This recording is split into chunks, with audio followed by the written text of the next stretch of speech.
आज गोटे दुखद घटना जे कंडाई निर्वाचन मंडल जे संगठक एवं दुई थर विधायक मोर काका आयुब खां आमको मान को छाड़ी आज चली इटा तो नहीं कही पारूँ जे उपरवाला केवे कहा के नबा किंतु ये दुखद समय मुझे खाली गोटे कथा कही रखमी जे बलांगीर जिला विजु जनता दल लाई क्षति होइछे कंडाईर जगटा स्थान पूरण हो नहीं पारे एवं मुस्लिम समाज रो जिला नहीं से पश्चिम ओडिशा से सारा राज्य रे गोटे स्वतंत्र परिचय सृष्टि करथिले आयुब काका आज तांकर देहांत परे शोकर छाया खेली जाइए एवं आज दुख समय आम परिवार वर्ग खाली एतकी कहमु जे पाटनार इष्ट देवा देवी माँ पाटनेश्वरी समलेश्वरी माँ दशमती तांकर परिवार के सत्साहस दौं एवं अमर आत्मा आयुब काका सबु बेले तांकर आशीर्वाद जिला प्रति रहू मुस्लिम समाज प्रति रहू से जेन प्रकार परिश्रम करुले 78 वर्ष बयस एवं जेन प्रकार तांकर मनटा बहुत स्ट्रंग थिला बोधे बलांगीर जिले में आम एंता अद्वितीय नेता नहीं पाई पारुन आज ये विजु जनता दल तरफ आज एत बड़ क्षति होइछे ये क्षतिटा पूरण हो नहीं पारे एवं ये दुखर समय रे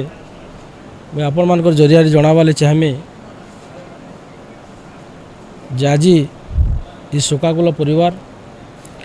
कर सांगे सब विजु जनता दल अच्छे रहबा एवं मुई मध्य जिते बेले भी लोकंकर सेवा उद्देश्य राजनीति करी आसिले मुई सब बेले तांकर जहाँ कहूले तांकर मार्गदर्शन चलुले बहुत मते शिक्षा दौले विगत शुक्रवार दिन मध्य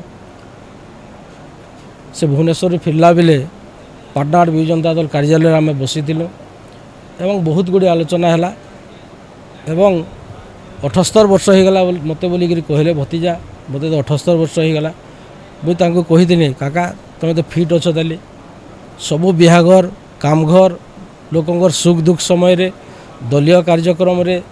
सबू बेले तुम उपस्थित रोच ई प्रकार सब बेले लोकंर सांगे रह काका आमे माने तुमर सांगे सब बेले अच्छू आम एंता आलोचना करूँ किंतु आज हठात जिते